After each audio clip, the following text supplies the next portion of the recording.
One of the things that I love about studying the scriptures is that it doesn't matter how many times that I have delved into a section of scripture. When I return to it, when I study it again, I learn something new. Usually I learn several new things, and it was no different this week. The gospel reading for this coming Sunday is from Matthew chapter 13, which is a chapter that's packed with parables, and one of those is the so-called parable of the tares or the weeds. So I looked at it, and lo and behold, I learned multiple new things, and I want to share those with you because I think it's going to give you a little bit different perspective on some details in that particular parable. And I think it's also going to help you to understand a commonly misunderstood phrase that occurs in this particular parable. So I want to talk about mainly three different things. Number one, there is a glaring gap when Jesus explains this parable to his disciples. I didn't notice it until this week, but when Jesus explained all the details of this parable, there are some things which constitute a significant part of the parable that he doesn't explain. So I want to talk about that. Secondly, I want to talk about how this particular parable was a building upon Daniel chapter 12. So I think that what happened here is Jesus took a section from Daniel 12 and he parabolized it. He turned it into this particular parable. And by looking at that section of Daniel and the parable together, we're going to better understand exactly what Jesus is teaching us here. And then thirdly, what I want to explain that is almost universally misunderstood is what this metaphor of gnashing of teeth is all about. Now, most of my life, I thought that gnashing of teeth was a physical expression of pain or anguish. When you're hurting, you gnash your teeth. Well, then I looked at the Hebrew background of this particular phrase and I realized I was dead wrong. It doesn't mean that at all. So I want to go back to that when we get to the end of this particular video. So hang in there and let's jump right in. First of all, let's go through the details of this particular parable. And as we do, we're going to put side by side what Jesus tells in the story and then how Jesus explains these details. All right, so let's look at that now. First of all, there is a man who sowed some seed. Well, the man, Jesus says, is the Son of Man himself. The good seed that he sowed, well, these are the sons of the kingdom. Number three, where did he sow it? Well, he sowed it in his field. That field, Jesus says, is the world. Notice, not the church. Not the church. It's the world. I emphasize that because this is often misconstrued to be talking about the church. The field is the world. It's a mixture of different kinds of seeds. Fourthly, the enemy. The enemy comes in, he sows this bad seed. Well, who is the enemy? Jesus says that is the devil. No surprise there. In Greek, the weed seeds are called zizania, sometimes referred to as darnel. But these are just weeds. They look like wheat, but they, of course, are not. So Jesus says these are the sons of the evil one. So we have the sons of the kingdom, we have the sons of the evil one. Then, as these crops begin to grow up together, the weeds and the wheat, the servants, the farm workers, we might say, they realize what's going on. And so they come to the owner and say, well, what's going on? Didn't you sow good seed in your field? And so what's up with all the zizania that's growing there? And he responds, an enemy has done this. That's a simple explanation. An enemy has done this. So they say, well, you want us to go into the field and take out all the zizania, to rip out all the weeds? And the owner says, no, permit it to be so now. Otherwise, you're probably going to pull up a lot of good stuff with the bad stuff. You're going to pull up a lot of the wheat with the zizania. So don't. Allow it to be so now. We're going to come back to that in just a second. Then we have the harvest, which is the end of the age. We have the reapers, who are the angels. Jesus is drawing upon pretty stock Jewish imagery there because we have other writings outside the Bible where angels are pictured as those who at the end of time will divide the righteous from the wicked. The burning of the weeds is the furnace of fire, Jesus says, where the wicked will be destroyed. And then finally we have the wheat being taken into the barn, which Jesus switches around to a different metaphor where he says that they will shine like the sun. That's going to be our Daniel 12 connection. We're going to come back to that in just a minute. Now, did you see what was missing there? When you get to points 6 and 7, the workers in the field, the farm workers who come to the owner of the field and ask him basically what's going on. And then his response to them, none of that is interpreted by Jesus in the section that follows the parable.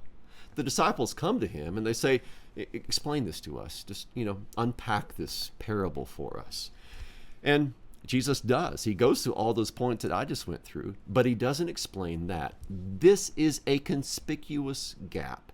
And I think it's this conspicuous gap where Jesus wants us to seat ourselves, to put ourselves into that particular gap so that we might understand that the farm workers, the ones who are questioning the owner, that's us. Because as it turns out, when you take what they ask and translate it into a little bit different sort of question, it's the same kind of question that we all ask. What's going on? Well, they come to the owner and they say, what's up? What's all of this wheat? What are all these weeds doing in the field? And he responds, an enemy has done this. And so they say, well, you want us to go in and rip them all out? Well, what do we do as we sit in this particular gap? We ask the same kinds of questions. It's the basic question of, why is there so much wickedness in the world? If you're a good God and you've made a good world, then why is there so much evil? Why are there so many evil people? Why are there so many evil things taking place? Why are there weeds all over the place? It's, of course, an age-old question. Everybody in one form or fashion, from the greatest thinkers down to the most common people, have wondered about this. And I think the answer that the owner gives is one of the best answers that we can ever hear. He says, as it puts it in the old King James, an enemy hath done this. Well, there you go.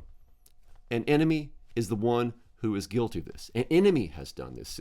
Why is there so much evil in the world? I mean, why are there so many weeds growing everywhere? Well, that's the answer that you're going to get. It might not seem highly philosophical or maybe even deeply theological, but that is the answer that the owner gives to us. And I think it's an adequate answer. An enemy has done this, period. Now, also as we're sitting in this gap, we're these workers. And so we ask the question that we often want to ask. Well, what are we going to do about it? You know, we can't just sit here. We need to eradicate evil from the world. We need to go into the field and we need to start ripping out stuff. We got weeds here. We got weeds there. We got a lot of weeds to get rid of. And it's this overzealousness that Jesus cautions against in this parable. He says, no, literally in the Greek, aphiemi, which is often translated forgive, let it be, or send it away. All of these kinds of translations revolve around aphiemi, allow it to be so. And that particular explanation is very instructive for us. He's talking to the sons of the kingdom. He's talking to the workers. He's talking to the believers. And he's warning them that should they try and completely root out all evil from the world, they're going to accomplish as much evil themselves as they are good. Now, this is not a charge in which Jesus is saying, don't do anything. But it's one of the messages in the scriptures that the more zealous we are to completely eradicate evil from this world, chances are the more we are going to, at the same time we are uprooting the weeds, uproot the wheat as well. Because the challenge is this.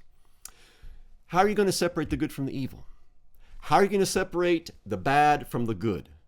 How, as a sinner yourself, are you going to have the wisdom and the prudence and the insight to be able to know that's a weed and that is wheat?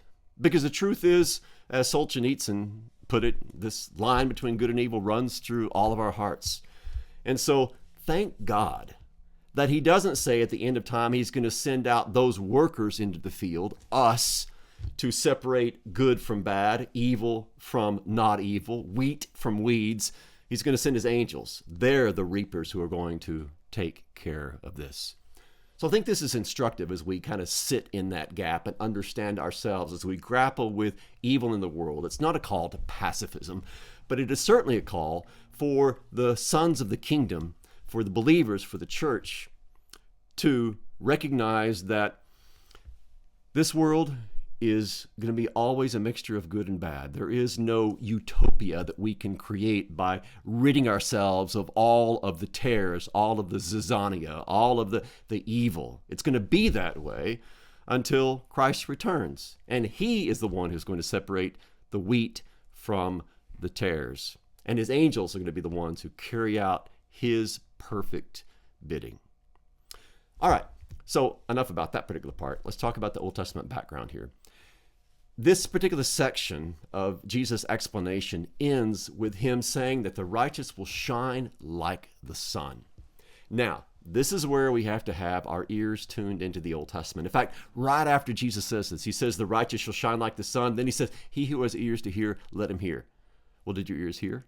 Are they tuned in the Old Testament?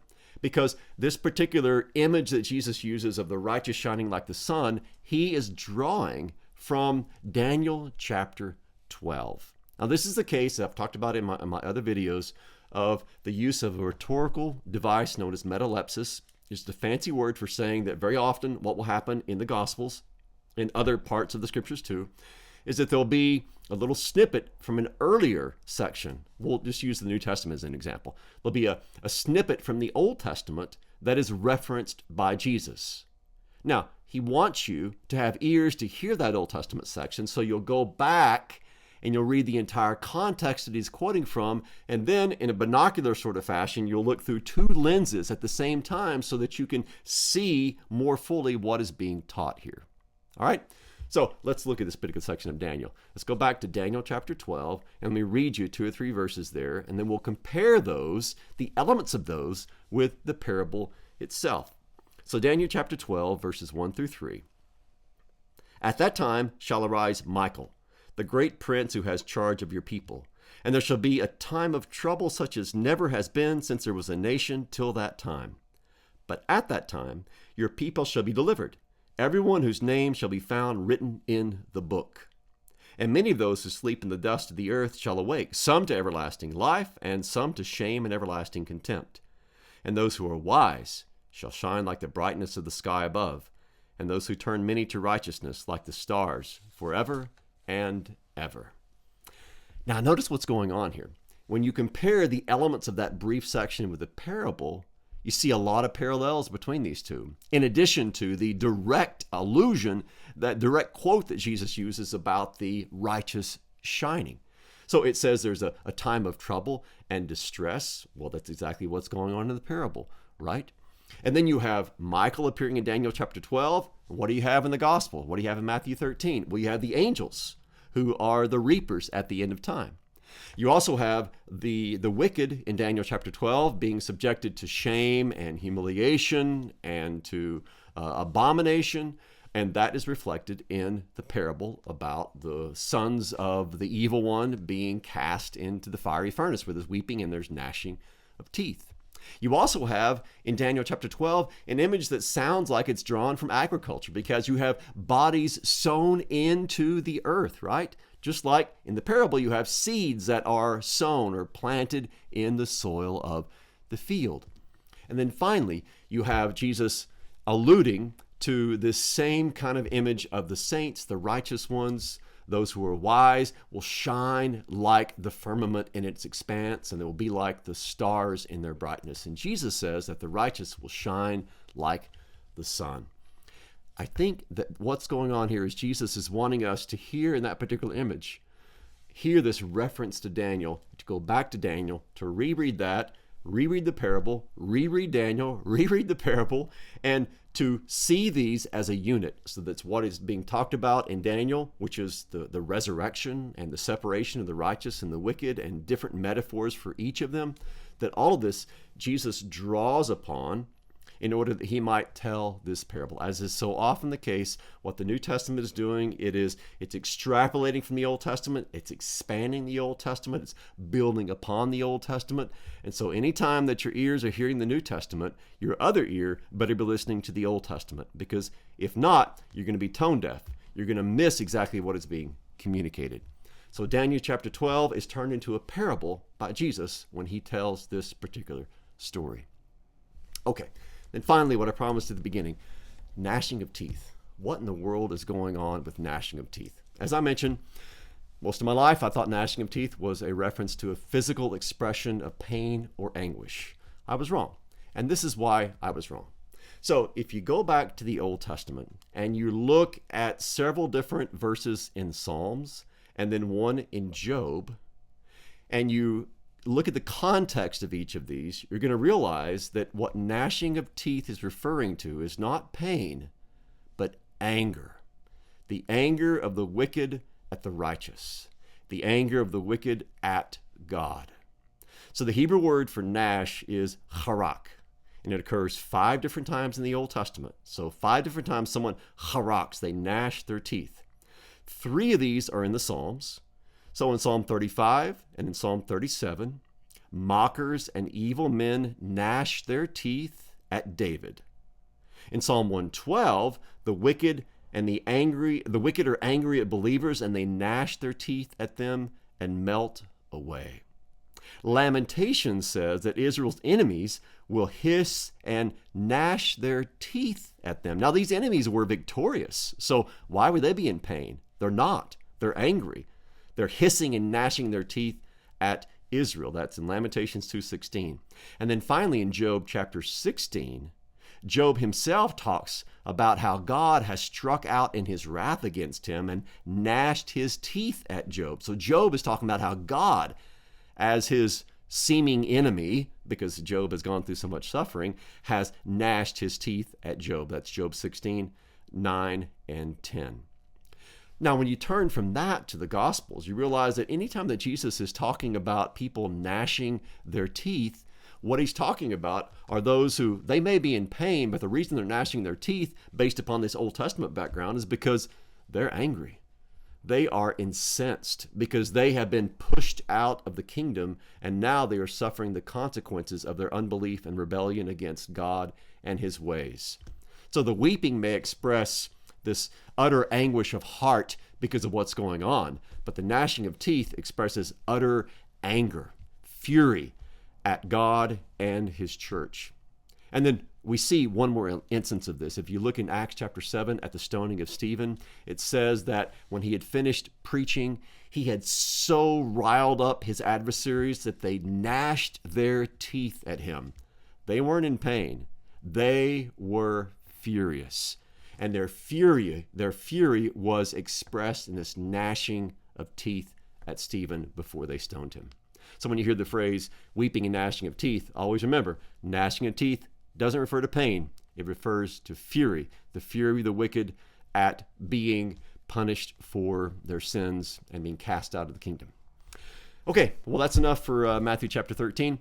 I hope this has been helpful to you, as always, and I appreciate you taking the time to watch the video. I hope that this coming Sunday, as you hear this particular section of the gospel read or preached, or as you preach it yourself, that the parts that we have looked at are going to be illuminating to you so that you can better understand exactly what Jesus is teaching us. So I hope you're all doing well, and God's peace be with each of you. We'll see you next week.